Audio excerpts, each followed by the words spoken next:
know about you, but I really hate stabbing my finger into these orange, using my fingernail and getting acid all over it to just scratch it to try and get an orange open like this.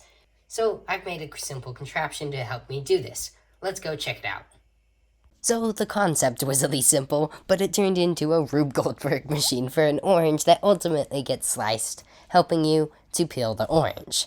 Though I realized after this was complete, I could have easily just stabbed the orange for the same effect, but I learned a lot from this. Though this never would have happened without taking Mark Rober's course, but ultimately, learning was what this project was for, so I'm still happy with it. Before this project, I'd never really touched wood, but now I can say I have screwed a few pieces together and drilled into wood. Also, I could say working with wood is very time-consuming. Like, what in the world? I never realized it was so time-consuming. But luckily, I also got to use 3D modeling to help make very simple clips and containers for the orange, which I then 3D printed on an Ender 3 and Ender 5. Here is the printers they were printed on, with Matter Hacker's filament, orange and gray. Of course, there's always the pairs of minis, but these things have to print Etsy orders.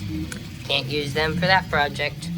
And now you kind of understand what this orangey Goldberg machine is for, so here's a demo.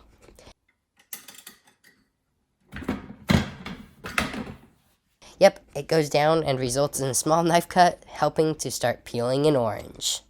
Or, I should say, the orange. So now, here are some clips of some tests before completion. Okay, so here's where we're at today on this project.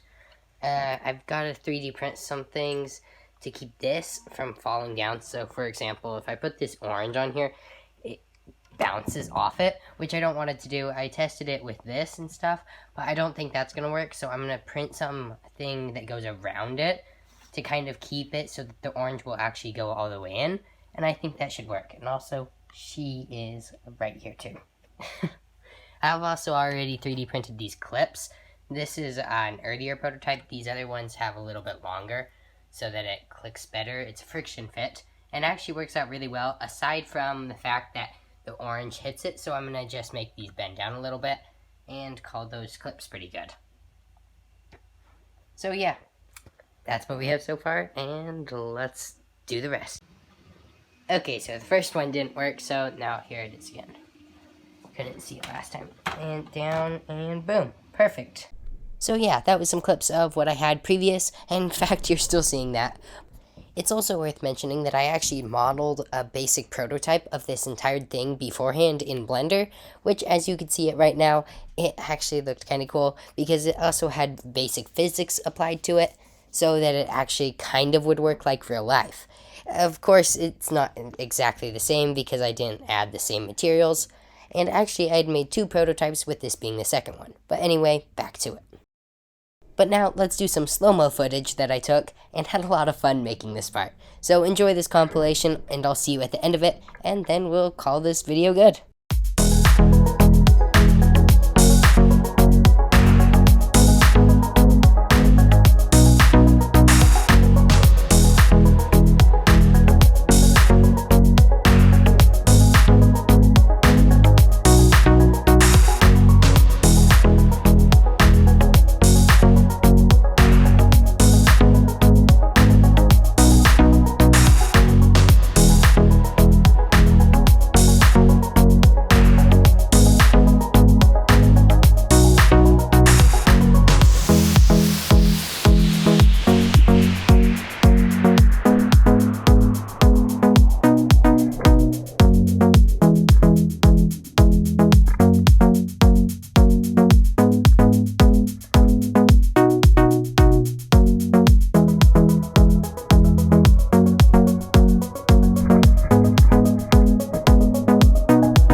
there we have it. There's the orange Goldberg machine. I guess it's turned into more of a Goldberg machine.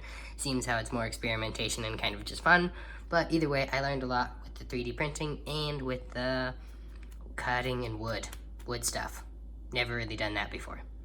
But anyway, once it's all done, you can just take your orange and peel it the rest of the way.